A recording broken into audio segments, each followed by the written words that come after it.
Hello everyone! Welcome to my channel guys! Merry Christmas and Happy New Year sa inyong lahat guys! Ang igagawa ko sa inyo ngayon, gagawa ako ng Japanese, alam niyo na to, lagi ako nagluluto, obento. Ang gagawin natin obento namin ngayon is yung uyaku bento. Uyaku bento means, di ba yung chicken? Tapos may itlog, anak niya. So, uyaku, mag-ano sila, mag-ama or mag-ina. Depende pag babae, lalaki. Mag-ina o mag-ama, pareho lang yon. Yan ang uyaku bento. Ito ang chicken, breast, and egg. Ngayon, ganyan to ang hiwa ng chicken natin. Ganyan guys, ha? Manipis lang siya. And, i-marinate nyo na sa konting asin, pepper, mga ganon, alam niyo naman, mahilig ako sa garlic powder. Yan. Tapos, ang sauce natin is yung Japanese Honsuyu. Nabibili naman to sa, Asian store. Ngayon, timplado na to siya. Pwede ito sa noodles, pwede ito sa lahat, magagawa mo siya. Ito ang Japanese Minsuyu. Okay? Manamis na yan siya. So, ito, na-prepared na natin. Di ba? Ang obento, meron akong nilagang carrot, tsaka yung tamaguyaki. Yan ang lagi kong nilalagay para sa appetizer. So, ito na siya, guys. 2 itlog. Okay? Tapos, maglagay kayo ng mantika. Alam niyo naman, ang ginagamit ko lagi is olive oil. Mga 2 tablespoon ng olive oil. Ito naman, kalahating breast chicken.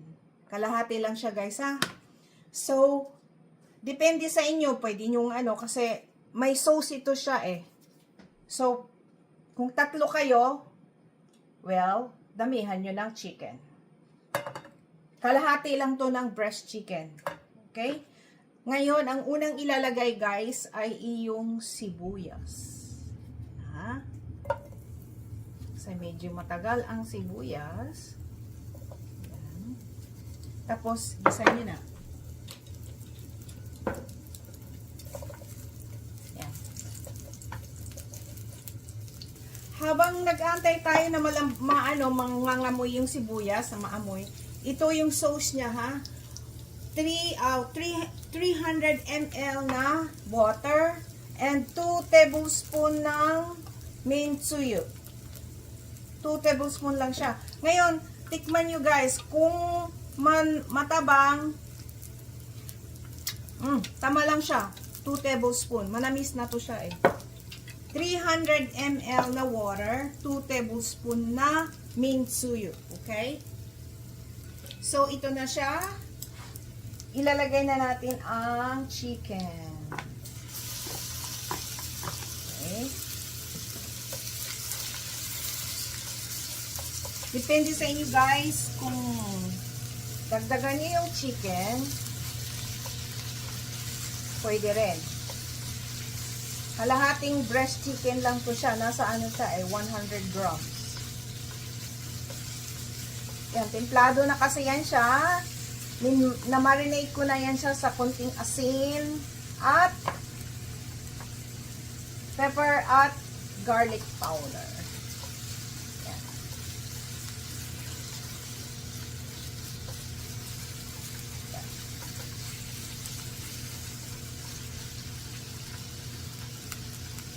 Nasunog to. Yung 2 itlog guys, i-mix nyo na siyang ganyan. Ngayon, ilagay nyo dito sa cup na meron siyang dito oh. Madali siyang isalin doon sa kawali.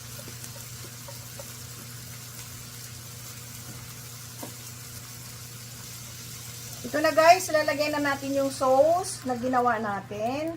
Pakukuluan nyo siya ng 5 minutes. Okay? Medium heat lang siya para yung chicken ay maluluto. Guys, ayan na, maluluto na yung chicken. Ganyan yung paglagay ng itlog. Ganyan. Okay. Yan siya. At ilagay nyo ang spring onion. Kung wala kayong spring onion, okay lang. Sibuyas. Uli. Para maganda tignan.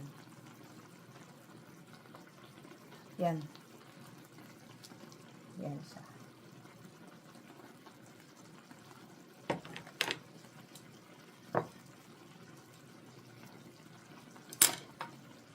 Mahina lang guys ang apoy. Yan. Okay. Yan na siya. Ito na ang ating Uyako bento. Ilalagay natin sa ibabaw ng kanin. Okay? Yan na siya.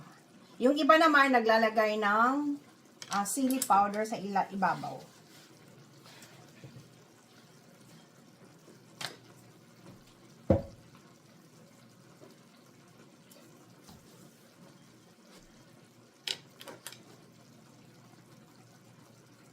Yan, sandali nyo lang pakuluan guys. 5 minutes uli. Para medyo maluto-luto naman yung itlog. Yung iba nga dyan, hindi na eh. 3 minutes lang, okay na eh. Okay?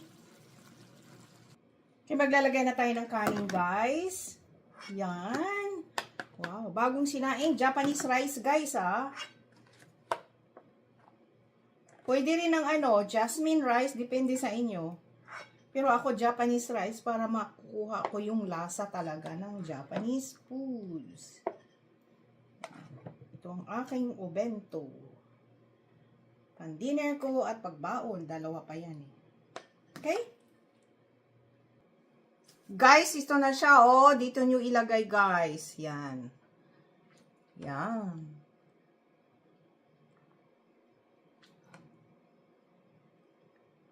Yan.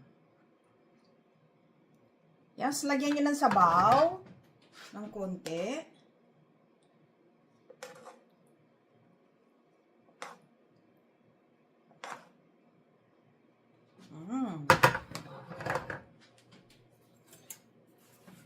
Better to.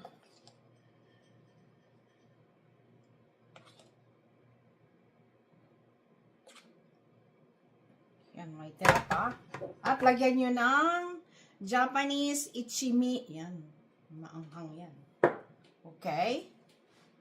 Guys, ito na siya oh. Ito na ang ating Japanese Uyako bento. Breast chicken and egg. Uyako bento. Ayan. Oh, look at that. Grabe guys, di ba? Ang sarap. Tikman natin. Meron ako dito sa isang plato. O sa isang bowl.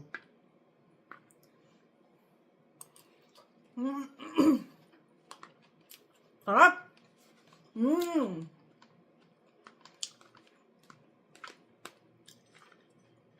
Ang sarap, guys.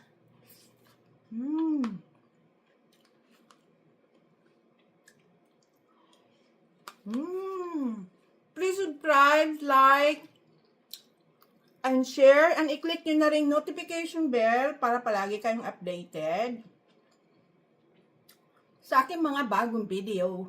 Bye! God bless all!